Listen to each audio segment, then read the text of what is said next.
Joint Press Statement, Extraordinary General Border Committee, GBC, Meeting Kuala Lumpur, Malaysia, 7th August, 2025. 1. The Extraordinary Cambodia-Thailand General Border Committee, GBC meeting was held on 7th August 2025 in Kuala Lumpur, Malaysia. It was co-chaired by His Excellency General T. Seha, Deputy Prime Minister and Minister of National Defense of the Kingdom of Cambodia, and His Excellency General Ret Natafon Narkfanit, Acting Minister of Defense of the Kingdom of Thailand. The meeting was observed by His Excellency Mohammed Khalid Nordin, Minister of Defense of Malaysia, and representatives from the United States and the People's Republic of China. The meeting was convened as a follow-up to the special meeting held on 28 July 2025 in Putrajaya, Malaysia, which was chaired, hosted, and witnessed by the Prime Minister of Malaysia, Dato Seri Anwar Ibrahim. It was attended by the Prime Minister of Cambodia, Samdech Moha Borvor Thipade Hun Manet, and the Acting Prime Minister of Thailand, Phumtham Wechaya Chai, and co-organized by the United States with active participation from the People's Republic of China. 2. Both sides expressed sincere appreciation to the government and the Ministry of Defense of Malaysia for providing the venue for the extraordinary meeting, including the preparatory meeting of its secretariats, from 4 to 7 August 2025. 3. The meeting was held in a constructive and positive atmosphere, resulting in meaningful outcomes. Both sides reaffirmed their steadfast commitment to the full and effective implementation of the terms of the ceasefire agreed upon during the extraordinary meeting. The positive momentum generated by the meeting reflects the shared determination of both sides to work together in fostering lasting peace, stability, cooperation, and development for their mutual benefit. 4. In this spirit, both sides agreed as follows. A. Both sides agreed to a ceasefire involving all types of weapons, including attacks on civilians, civilian objects, and military objectives of either side, in all cases and all areas. Both sides must avoid unprovoked firing towards the other side's positions or troops. This agreement must not be violated under any circumstances. B. Both sides agreed to maintain their current troop deployments without further movement, as it is at the time ceasefire reached at 24 hours, local time, on 28 July 2025.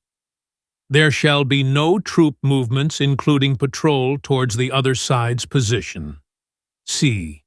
Both sides agreed not to increase forces along the entire Cambodia-Thailand border. Any reinforcement would heighten tensions and negatively affect long-term efforts to resolve the situation. D. Both sides agreed not to undertake provocative actions that may escalate tensions. This includes military activities to enter the other side's airspace and territory or positions as of ceasefire from 24 hours, local time, on 28 July 2025. Both sides agreed to refrain from constructing or enhancing any military infrastructure or fortifications beyond their own side. E. Both sides agreed not to use any kind of forces against civilians and civilian objects in all circumstances. Such actions would not only endanger communities in the border areas, but also violate international law and tarnish the global image of the non-compliant side. F. Both sides agreed to comply with international humanitarian law in the treatment of captured soldiers, including their living conditions, shelter, food, and medical care in case of injury. If one side wishes to bring in its own wounded soldiers or civilians who are not under the control of the other side for medical treatment, the receiving side may determine its response based on the capacity of its medical facilities, including available equipment, personnel, or medical ethics on a case-by-case basis. Captured soldiers shall be immediately released and repatriated after the cessation of active hostilities in accordance with Article 118 of the Third Geneva Convention of 1949 and Rule 128A of the customary international humanitarian law. Both sides agreed to exchange information and facilitate the dignified and timely return of deceased individuals at an agreed location in full respect of humanitarian principles and jurisdiction without crossing the border, and ensure that appropriate measures are taken to identify and manage the dead under sanitary and respectful condition, thereby preventing the deceased from disappearing in death. G. In the event of an armed conflict, whether intentional or unintentional, both sides must promptly consult at the local level through existing bilateral mechanisms to prevent the situation from escalating along the entire border. Prolonged conflicts would endanger the safety of civilians and soldiers on both sides and heighten tensions, thereby complicating efforts toward a joint resolution. H. Both sides agreed to refrain from disseminating false information or fake news in order to de-escalate tensions, mitigate negative public sentiment, and foster an environment conducive to peaceful dialogue. I. Both sides remain committed to implementing the common understanding reached at the special meeting on 28 July 2025, including the ceasefire and formation of ASEAN Observer Team led by Malaysia to verify and ensure its implementation.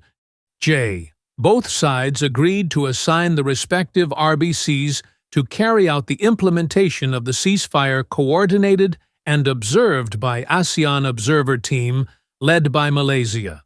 The RBCs will meet regularly and submit their reports to the GBC through their respective national chains of command.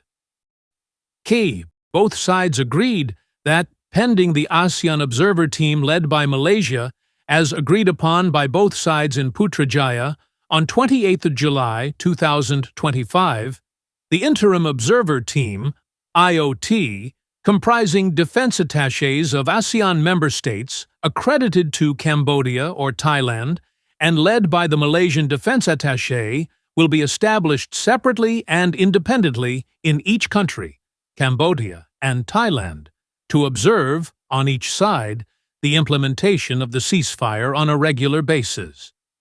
The composition of each country's IOT is independently invited by the host country in consultation with Malaysia.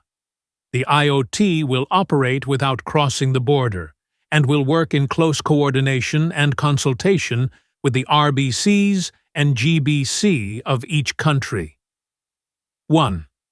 Both sides agreed to maintain regular communications at all levels, particularly maintain regular communications between all Army areas and military regions and units along the border of both sides, and strive to resolve all issues peacefully and avoid clashes. Convene the Regional Border Committee RBC meeting within 2 weeks after this extraordinary GBC meeting, with the host to be determined in accordance with the regular hosting rotation. Maintain regular and direct lines of communication between ministers and chiefs of defense forces level. M. Both sides agreed to schedule the next GBC meeting within 1 month after 7th August 2025, at a venue to be discussed. Otherwise, an extraordinary GBC meeting should be called immediately with the same format as this extraordinary GBC meeting to discuss the ceasefire.